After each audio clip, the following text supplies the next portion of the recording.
BRS మాజీ MLA Balka సుమన్ను arrest చేశారు మంచిర్యాల పోలీసులు. నిన్న క్యాతన్పల్లిలో మంత్రి వివేక్, ఎంపీ వంశీకృష్ణ కాన్వాయ్పై బాల్క సుమన్ దాడి చేశాడు. అడ్డుకోబోయిన పోలీసులపై బూతులతో రెచ్చిపోయాడు. దీనిపై కేసు నమోదు చేసిన పోలీసులు ఇవాళ బాల్క సుమన్ను అరెస్టు చేశారు.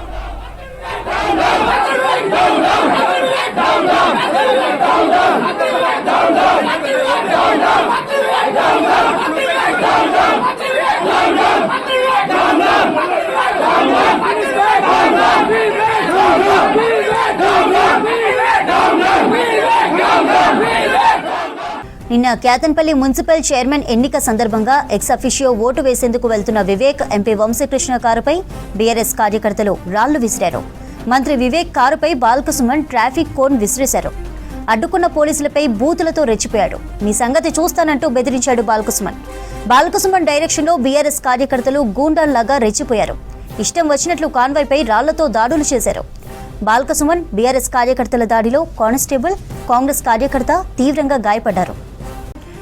ఈ ఇష్యూకి సంబంధించి మరిన్ని డీటెయిల్స్ సత్యం అందిస్తారు ఫోన్ లైన్ ద్వారా. సత్యం, బాల్క సుమన్ను అరెస్టు చేసినట్లయితే వార్తలు వస్తున్నాయి, మరేంటి మీ వద్దున్న అప్డేట్స్? నిన్న క్యాతన్పల్లి మున్సిపల్ చైర్మన్ ఎన్నిక సందర్భంగా మాజీ ఎమ్మెల్యే, మాజీ ఎంపీ బాల్క సుమన్ చేసిన వ్యవహారం ఉద్రిక్తతకు దారితీసింది. నిన్న మంత్రి వివేక్ వెంకటస్వామి, అదేవిధంగా ఎంపీ వంశీకృష్ణ ఇద్దరు కోఆప్షన్ ఓటు వేయడానికి వెళ్తున్న సమయంలో ప్లాన్డ్ గా బీఆర్ఎస్ నేతలతో కలిసి ఓటు వేయకుండా అడ్డుకోవడంలో భాగంగానే మాజీ ఎమ్మెల్యే బాల్క సుమన్ మంత్రి కాన్వాయ్పై రాళ్ల దాడి ప్లాన్ ప్రకారం చేశాడనేది రాజకీయ వర్గాల్లో చర్చ సాగుతుంది.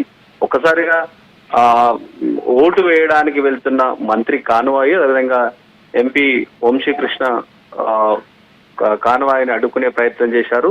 ఒక్కసారిగా ప్లాన్ ప్రకారమే బాల్క సుమన్ బీఆర్ఎస్ కార్యకర్తలతో కలిసి మంత్రి కాన్వాయ్ పైన రాళ్ల దాడి చేయించడనేది ప్రధానంగా రాజకీయ వర్గాల్లో జరుగుతున్న చర్చ. నిన్న ఆ రాళ్ల దాడిలో కాంగ్రెస్ కార్యకర్తతో పాటు కానిస్టేబుల్ కూడా గాయాలయ్యాయి. ఇప్పటికే కానిస్టేబుల్ ని హైదరాబాద్ ప్రైవేట్ హాస్పిటల్లో చికిత్స చేయిస్తున్నారు. ఆయనకు రాళ్ల దాడిలో గాయాలయ్యాయి. అయితే గత 10 ఏళ్లు అధికారంలో ఉండి 5 ఏళ్లు ఎంపీగా, 5 ఏళ్లు ఎమ్మెల్యేగా పనిచేసిన బాల్క సుమన్ ఎప్పుడు దురుసుగా వ్యవహరించడం, ఆయన సహజంగా ఎదురుదాడి చేయడం, లేదంటే ప్రత్యర్థులపైన ఆరోపణలు చేయడం, ప్రత్యర్థులను ఇలాంటి దాడులు చేయించడంలో ఆయన ఎప్పటి నుంచో ఇలాంటి వ్యవహారమే ఉందనే ఒక చర్చ కూడా ఉంది.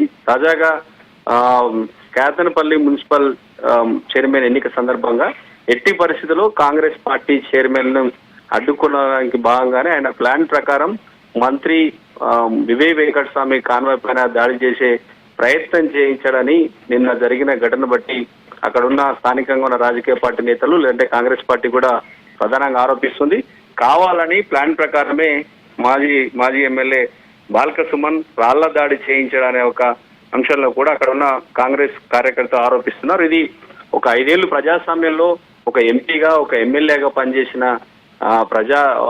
ప్రజాప్రతినిధి ఇలాంటి దాడులకు ప్రోత్సహించడం, లేదంటే కార్యకర్తలతో కలిసి మంత్రి కాన్వాయ్ పైన దాడి చేయించడం, ఇది రాజకీయంగా అనేక ఆరోపణలు ఎదుర్కొన్న ఇప్పటికే కాంగ్రెస్ ప్రభుత్వము, కాంగ్రెస్ పార్టీలో ఉన్న చాలా మంది సీనియర్ నేతలు కూడా బాల్క సుమన్ తీరును తీవ్రంగా ఖండించారు. ఇక ఆయన నిన్న కావాలని టార్గెట్ చేస్తూ మంత్రి కాన్వాయ్ పైన దాడి చేసే ప్రయత్నం చేశారు కాబట్టి ఆయన్ను పోలీసుల పైన దాడి, అంటే విధుల్లో ఉన్న కానిస్టేబుల్ పైన కూడా కానిస్టేబుల్ గాలయ్యాయి కాబట్టి ఆయనను పోలీసులు అదుపులోకి తీసుకుంటే బీఆర్ఎస్ కావాలని రాజకీయంగా ఆరోపణ చేసింది.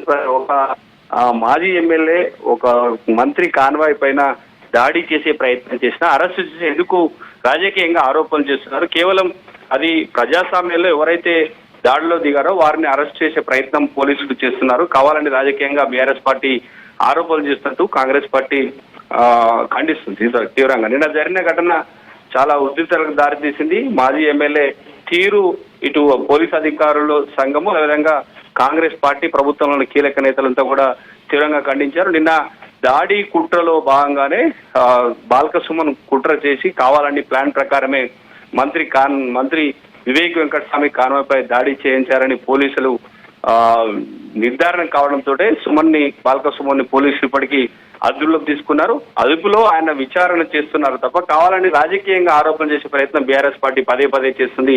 దాడులు జరిగిన ప్రజాస్వామ్యంలో ఎవరిపైన దాడులు చేసినా ఒక ప్రజాప్రతినిధి మంత్రి కాన్వాయ్ పైన దాడి చేసి ఎందుకు అరెస్టు చేయొద్దంటూ కాంగ్రెస్ పార్టీ నేతలు ఖండిస్తున్నారని చెప్పొచ్చు.